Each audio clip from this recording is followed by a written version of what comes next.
जय श्री राम दोस्तों, unique wonder मंत्र साधना में आपका स्वागत है। यदि आप हमारे चैनल पर नए हैं तो हमारे चैनल को जल्दी से सब्सक्राइब कीजिए, लाइक कीजिए, अधिक से अधिक शेयर और कमेंट कीजिए। साथ में जो आपको बेल आइकॉन का बटन दिखाई दे रहा है उसे दबा दीजिए ताकि आपको हमारी आने वाली हर वीडियो का नोटिफिकेशन मिल सके। इस वीडियो के अंदर मैं आपको श्री काल भैरव मदिरा अर्पण रहस्य के बारे में बताऊंगा, तो ध्यान से सुनें और वीडियो पर अंत तक बने रहें।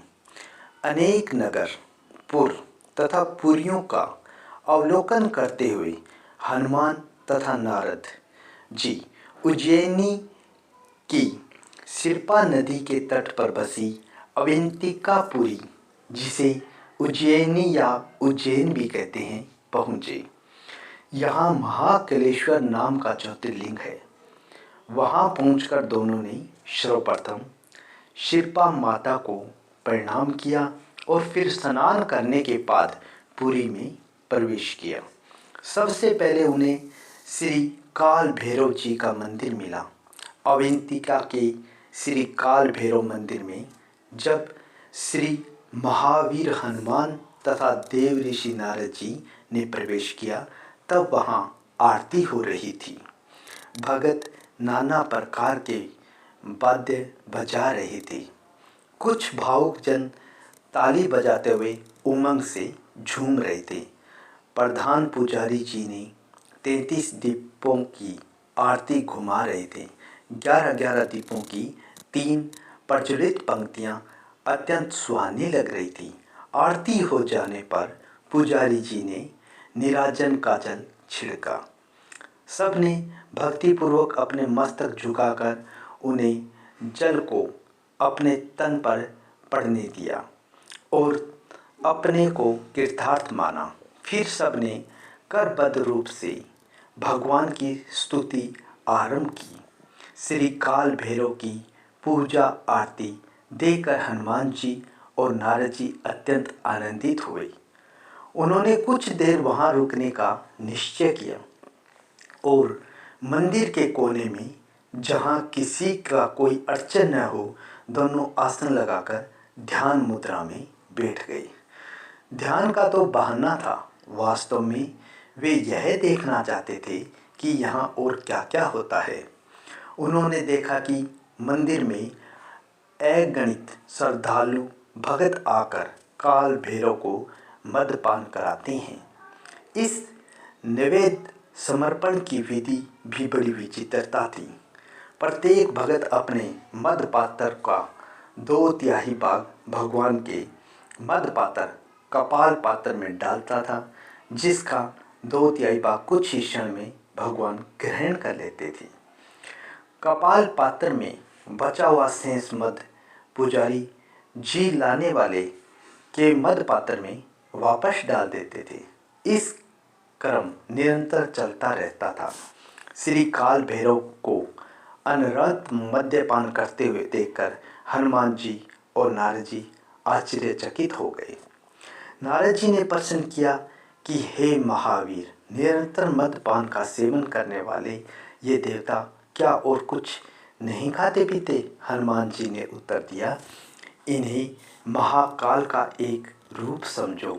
यह महाकाल भैरव भी कहे जाते हैं।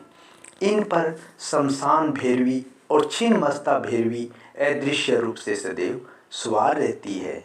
इन्हीं भैरवी की शक्ति से यह विग्रह अपना कार्य करता रहता है। महाकाल या मृत्यु के स्वरूप में प्रसिद्ध यह काल भैरव देवता मद के अतिरिक्त मरने वाले प्रत्येक प्राणी के रक्त आदि सप्त धातु का पान भी करते हैं। इस उत्तर से नारद जी की जिज्ञासा शांत नहीं हुई। उन्होंने अनुरोध किया कि कुछ अन्य पदार्थ निवेदन करके देख लिया जाए। हनुमान जी बोले, पुजारी जी से अनुमति ले लो, फिर प्रयत्न करो। नारद जी कोई साधारण व्यक्ति नहीं थे, वह दिव्य व्यक्ति सोपन थे। स्मरण करते ही उनके हाथ में एक थाली उपस्थित हो गई और जिसमें नाना प्रकार के स्वादिष्ट फल, भांति भांति के सूखे मेवे, मिष्ठान आदि रखे हुए थे।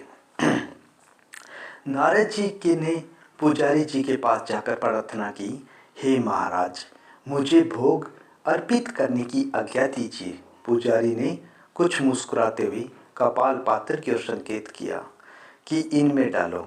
नारद जी ने एक एक करके सभी पदार्थ पात्र में डाले, किंतु देवता ने एक कण भी स्वीकार नहीं किया। पुजारी जी ने सारे पदार्थ वापिस थाली में डाल दिए। नारद जी थाली लेकर पीछे की ओर 5 से 7 पग पीछे चले कि थाल लुप्त हो गया। तब उन्होंने अपनी शक्ति से सिरपा के जल से छिड़का हुआ एक कमंडल हाथ से उत्पन्न किया। उसमें गंगा जल का तथा कुछ तुलसी दल का आह्वान किया। फिर पहले की भांति कमंडल लेकर पुजारी जी के पास पहुँचे। पुजारी जी ने उन्हें उसी प्रकार कपाल पात्र में उठेल दिया।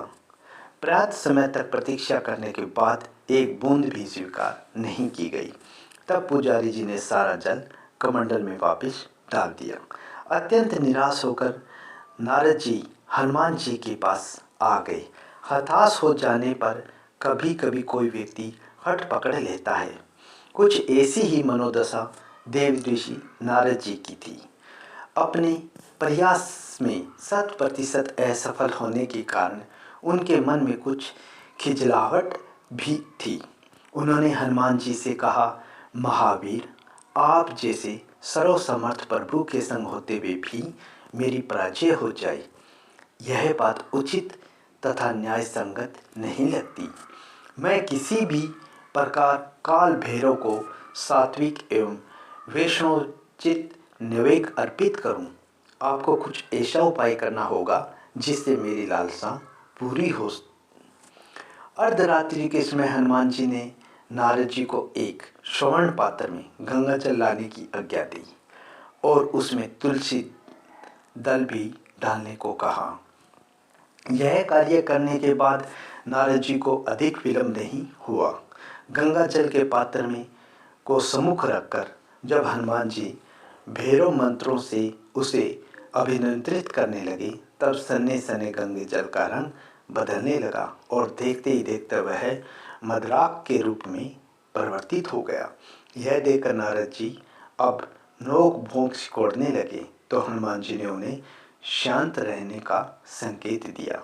फिर हनुमान जी उन्हें देवता के समक्ष जाकर पूरा पात्र देवता के कपाल पात्र में उलट दिया। ऐसा करते समय वे काल भैरव के मंत्रों का उच्चारण भी कर रहे थे। धीरे धीरे पात्र खाली होने लगा और कुछ ही क्षण में कपाल पात्र के पर्दे में गर्म तलवे पर जल छिड़कने जैसी छनछनाहट की ध्वनि आई। फिर पात्र के भीतर से एक ज्वाला निकलकर शांत हो गई। तब यह एक चमत्कार दिखाई पड़ा। देवता का कपाल पात्र रतन पात्र हो गया और वह तुलसी दल सहित गंगा जल से परिपूरित हो गया। हनुमान जी और नारद जी दोनों अति प्रसन्न हुए और उन्होंने श्री काल भैरव के इस दिव्य चमत्कार को श्रद्धापूर्वक नमन किया।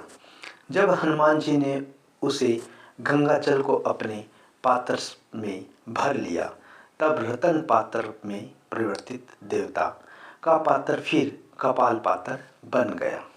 कहा जाता है कि यदि कोई व्यक्ति श्री बद्रीनारायण जाकर तुलसी दल युक्त अलकनंदा के जल से वहाँ पूजन करे और फिर उस जल को भैरव के मंत्रों से अभिमंत्रित करके महाशिवरात्रि के पर्व के अवसर पर अर्धरात्रि के समय अभिजित मुहूर्त में श्री काल भैरव के कपाल पात्र में मंत्रोपचार सहित डालें, तो वह पहले जल मद्रक में बदल जाता है और फिर बाद में गंगा जल हो जाता है।